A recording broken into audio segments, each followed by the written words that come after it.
Hi friends, video నచ్చితే like చేయండి. ఇక అక్షయ శౌర్య దగ్గరికి వచ్చి రుద్ర ఎక్కడా అని అడుగుతుండగా అదిగో అక్కడ అని శౌర్య చూపిస్తూ ఉంటుంది. ఇక రుద్ర దగ్గరకని అక్షయ వెళ్తూ ఉంటుంది. అంతలో శౌర్య కృష్ణ నిహారిక దగ్గరికి వెళ్లి అది ఆ హోటల్ దగ్గరికి వెళ్తుంది. అది ఆ వైర్ దగ్గరికి వెళ్ళగానే నువ్వు విజిలై అని శౌర్య చెప్తూ ఉండగా వేసేస్తా అని కృష్ణ అంటూ ఉంటాడు. అంతలో అక్షయ అలా వెళ్తూ ఉండగా దారిలో అడ్డంగా ఒక కరెంట్ షాక్ కొట్టే వైరు ఏర్పాటు చేసి పెడతారు. లైన్ మ్యాన్స్ కూడా రెడీగా ఉంచుతారు.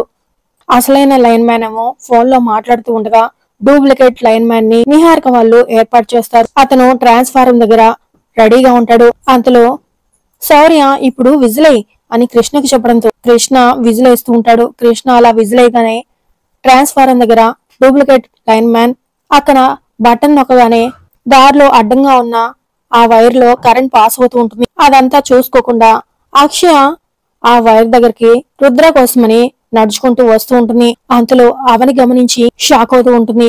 ఇక ఈలోపే అక్షయ కరెక్ట్ గా ఆ వైర్ దగ్గరికి వచ్చి కాల్ అయిపోతూ ఉంటుంది. మరి అవని అక్షయాని కాపాడుతుందా, లేక అమ్మవారి కాపాడుతుందా, లేక శౌర్య చేసిన పనికి ఆ కరెంట్ షాక్ కి బలి కాపోతుందా అనేది నెక్స్ట్ ఎపిసోడ్ లో తెలుసుకుందాం ఫ్రెండ్స్.